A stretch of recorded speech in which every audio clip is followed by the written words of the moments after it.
Well, welcome everybody on this Thursday evening here in Oklahoma for our monthly Shalom in the Home. And this is Miriam Stallsworth.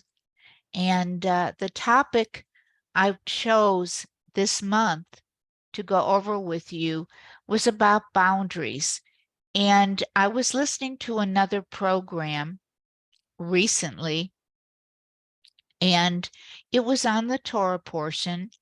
And these two wonderful ladies were talking, and there was a situation with one that it was her mother's 80th birthday, and it fell on a Shabbat. And the mother is not at all interested, or she's been looking into Hebrew roots and to the Torah, but hasn't fully committed, and is even gone with the daughter, maybe sometimes to their fellowship. And so there was a very difficult discussion, because the discussion was, will you're not going to take me out on my birthday, my 80th birthday, on the Sabbath? And this person said, no, Mom, I cannot do that. I cannot do that. And so I don't know if any of you, and I'm sure some of you have gone through some of these difficulties, because sometimes it's really hard. And it's really, really hard with family. Plus, if you were not raised in this, or you started this later, and some of your family members are not interested, it gets very, very, very hard. And so I was going to read you something, and then I thought we would talk about this, and what kind of boundaries, because I titled it, What's Guilt Got to Do with It? And it's amazing, isn't it? Sometimes it's with our family members that they can push a button and they can make us feel so guilty or uncomfortable. And we are just trying to be a set apart people. So the scripture I'm going to use for today is in Isaiah 58, and it starts at verse 13.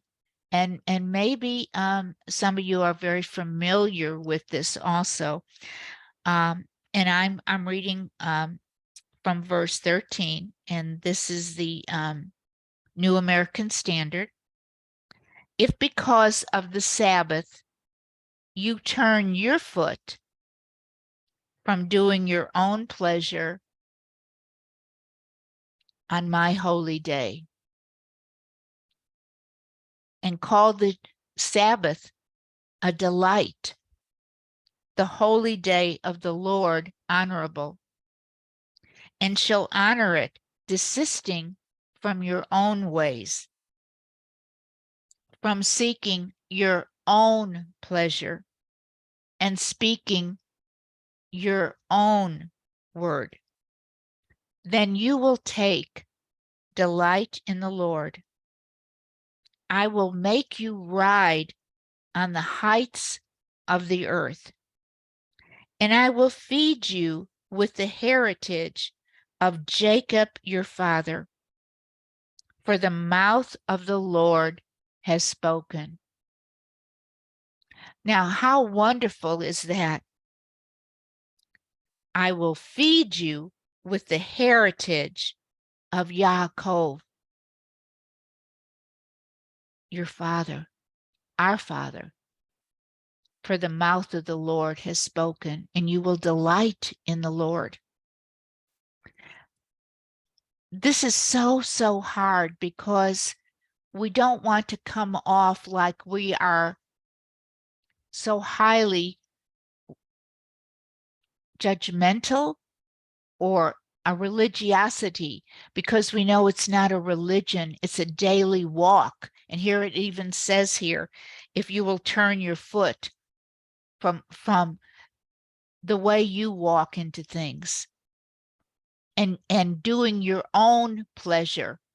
So, a lot of times people, when they start, it says to honor the Sabbath and keep it holy. Well, it means set apart. Well, each year we might grow into that, what is set apart for us. And we always know to do, you can break the Sabbath for life. If someone is sick, you need to go take care of them. You need to take care of the ox in the ditch. But what about other times when a family member will say to you, well, we have this and it's going to be on the Sabbath, or we're all going out to eat. And you're a person that feels like, wow, I really, from sundown Friday night to sundown Saturday night, that you don't spend and you don't put others to work. Now, others could say to you, well, they're working anyway, and they're going to work anyway. So people can have all their reasonings and all their justification. But I do find out that it's just sometimes people pick and choose. And so what does it mean to be set apart? What does it mean to honor your mother and father?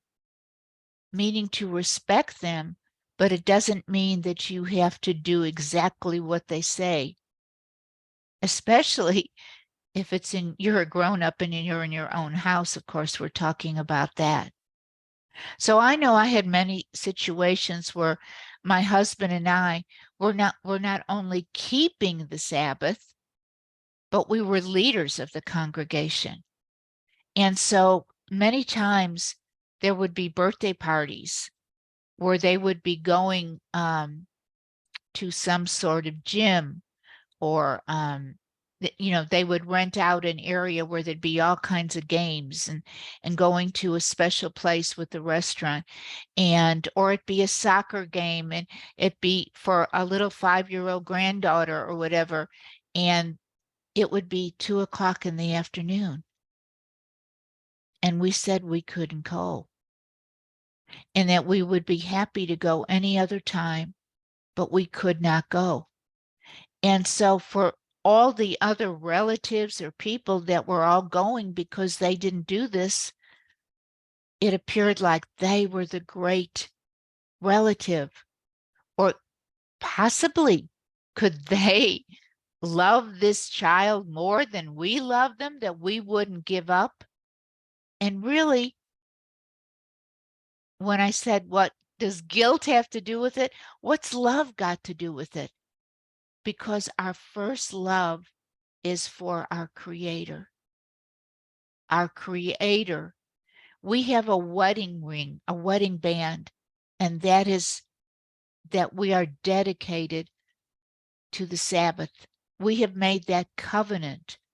And it could be also in your work, that if you have beforehand, if you have gone over and said to your boss, your employer, I'm sorry, I can work anytime, but I cannot work on the Sabbath. Or I cannot work, as it is in this Torah portion, on Yom Kippur. You can see this right on the calendar. Or I can't work because it's going to be the day of Passover, of unleavened bread, where I must take off the first day. And so these are things that really need to be brought way before. And so right now in this Torah portion, we see that I think for next year in Yom Kippur, it's already September 24th, and following the Hillel calendar. And some of you might use a different calendar, but we try to go in our congregation along with Israel. Today, as I'm speaking, is Israel's Independence Day. It's their birthday. It's their 75th anniversary. And the desert is blooming. It is beautiful. Things are growing there incredibly. But they have paid a great price. And so we stand with Judah. And so I need to encourage all of you, that it is so important for you to be a set apart people. I'm going to read you something else. This is from Leviticus, and this is Leviticus 20, and it is 22 first. You are therefore to keep all my statutes and all my ordinances and do them, so that the land to which I'm bringing you to live will not spew you out. There's another verse where it says that I will vomit you out. And that's pretty harsh, isn't it? Israel, for the way you're acting, I just want to vomit you out of the land. But it says, moreover, in verse 23, you shall not follow the customs of the nation, which I shall drive out before you, for they did all these things, and therefore I have abhorred them. And so many places it says, do not go the way of the Egyptians. And I'm taking you into a new land of Canaan, and you're going to be exposed to a lot of things. And that's how we are in this world. Wherever you live, you are going to be, when you're working and when you are out with other people, that is so important. You are going to be tested. And somebody could say, oh, it's Friday. It's after work. Let's all go out and let's go and eat, and let's go to this place, and it's going to be the weekend. And you can say, wow, I'm sorry, I can't do that. So many times people think, oh, wow, look at her. But if you explain and that you have set this apart, you have put these gates around. And because there might be things people will say to me, is it okay for me to garden? Is it okay for me to do my crocheting on the Sabbath? Is it okay for me to do certain things? That has to be in your heart and what you decide. I know from our household, we like to assemble on the Sabbath. And so we are blessed to have a congregation, and the rejoicing when we go in and we're with one another, it is to call the Shabbat a joy, a delight, not saying, oh, I have to do this. We cannot wait to do it. And so I think the biggest argument was with this situation. I'm going back to this 80-year-old mother that said, you're not going to honor me on my birthday, and you're going to choose, you don't love me enough? It has nothing to do with love. This person loves her mother very much. And as it turned out, she said, I will take you out to dinner on Friday before it gets dark. And I will take you with your other daughter, and we will celebrate. And we will celebrate your birthday. But I cannot go with you on the Sabbath. And she stated all these reasons. And maybe it'd be a really good thing that beforehand, I know in the very beginning when my household, we started doing this, sometimes we were a little harsh maybe because we were so excited, and we have learned to soften up over the years. But I can remember when our kids were gone and they were visiting someone, and it was just my husband and I, and we were starting this a long time ago of keeping this walk. And we were out in an inside mall kind of area, not very large. It was close to our house, and we were taking a walk. And at that time we met on Friday night, and we met on Sunday. And it was also trying to train the people to go to the Sabbath. And we were just learning. And so we were walking around, and at exactly the same time, it was if God's voice spoke to us and said, "What are you doing here on my holy day?" And it wasn't out loud, but isn't it amazing?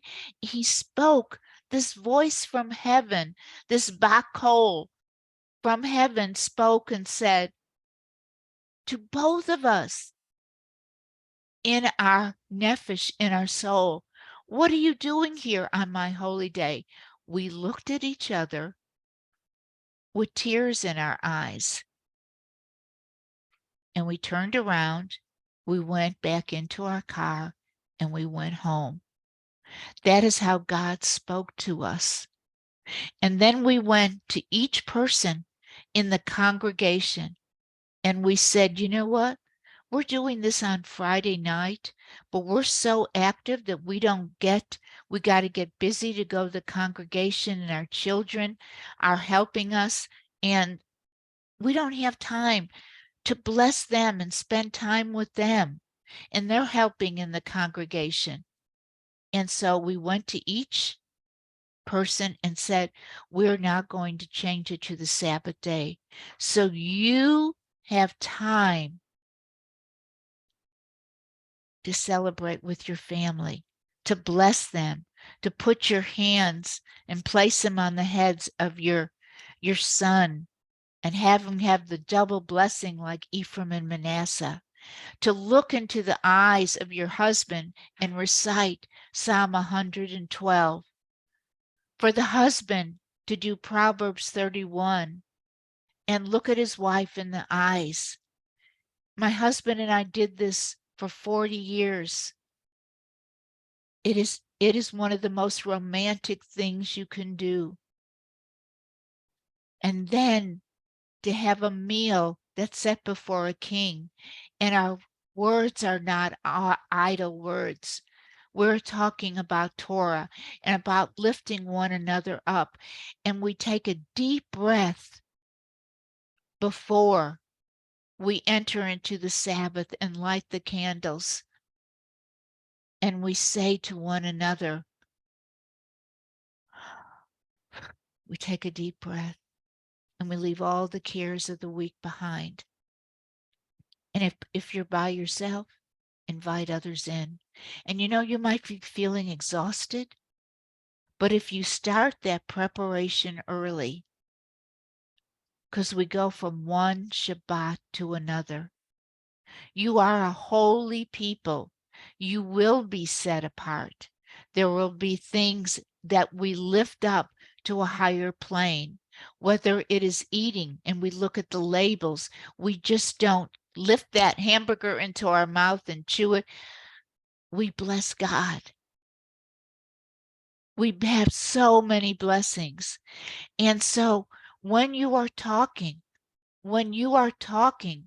to your families, it's not because I love you any less. It is because I've made this covenant with the living God and I can't break it. I cannot break it, but I love you so much. How can we make this plan? Or to ask your other family members, can we do this on another day? Can we get together and do it on another day?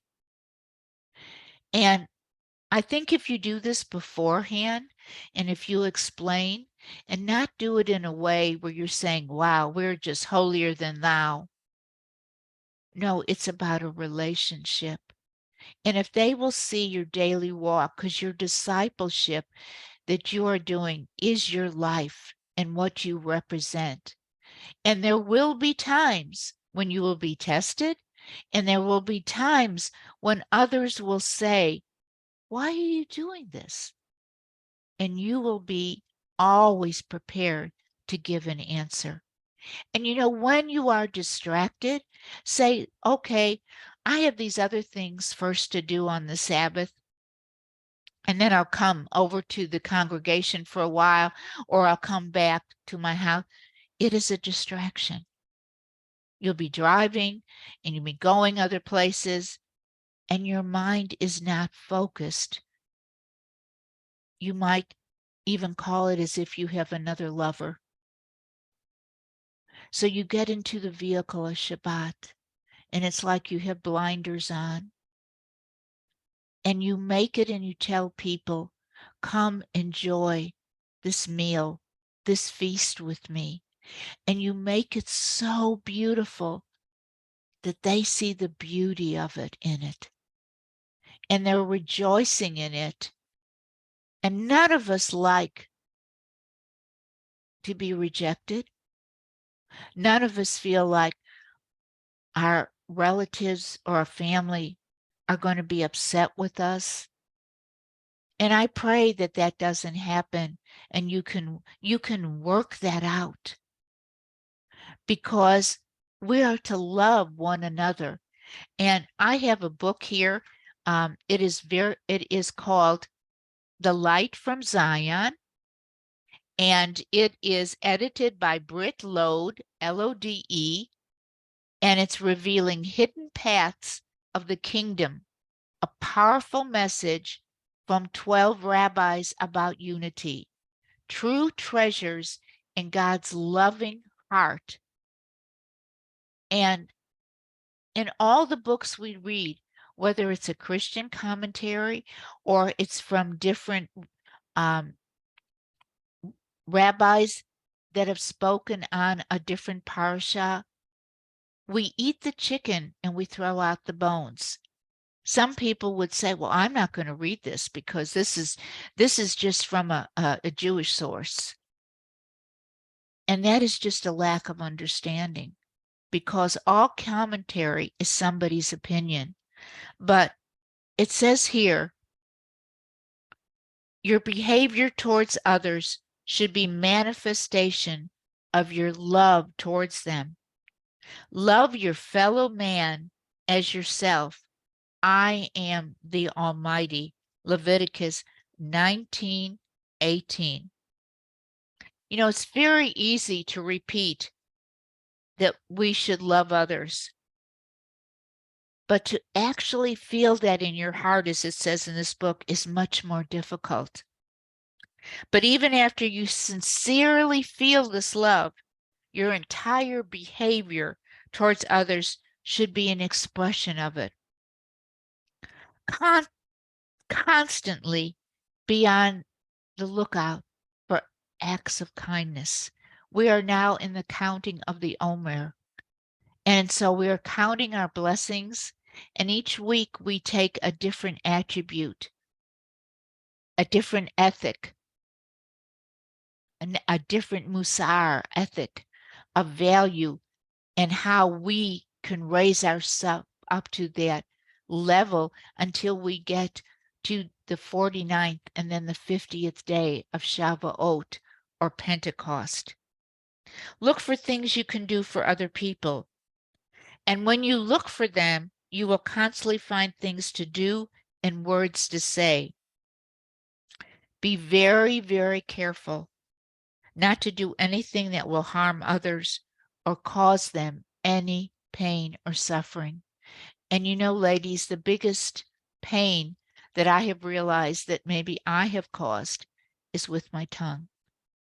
And in this Torah portion, it's talking about to not curse the deaf. Well, when you're talking about somebody that isn't there, they can't hear you. So if you can't say it in front of somebody, don't say it. Even if it's the truth, don't say it. Careful not to do anything that will harm others or cause them any pain or suffering. This is a lifelong challenge, but it is a cornerstone of the Torah. When my time, a Rabbi Ber Leibovitz says, will come to stand before the heavenly court, he said, I might be asked, what merits do I have? And he says, what did you do with the time that you had here on this earth? Did you spend your time all in Torah study, but didn't do acts of kindness and didn't apply it? Did you make judgments or criticize other people for what, and you became the Sabbath police because you are finding fault what somebody else does? Everybody's at a different ladder on a different step of their walk. I'm a lot more convicted now, and as I've learned more, than when I started. So be very careful not to judge. And even with your family members that might not be walking in the way you're walking, and they don't find a delight in the Sabbath at this point, pray for them. Sometimes people will say, oh, this is just a fad they're getting to for a while. They'll get over this. But when they see you doing it and doing it and doing it, it is not a fad. It is not a fad at all. So I would like to hear from some of you and your experiences, but I'm talking to you practically as we do in Shalom in the Home, because you can get yourself into a point of so riled up and feeling so bad because you've had a misunderstanding with a family member or a friend, because you decided, I cannot be a part of this, and you've set yourself apart. Or even when somebody is talking and they are at your workplace and they're talking about others and you refuse to do or participate. Sometimes people frown on you because you're not joining in with them. Take the higher road. We take everything to a higher level. We can choose between the holy and the profane. And I promise you, as they see you walk in this way, they will begin to see your character. And they will say, I hopefully say, blessed are you, and that you have the attributes of an Eshekayel, a Proverbs 31 woman. So I would like to open it now, as that I've talked about 30 minutes, and I would like to open it up now to some of you and to see what you have to say.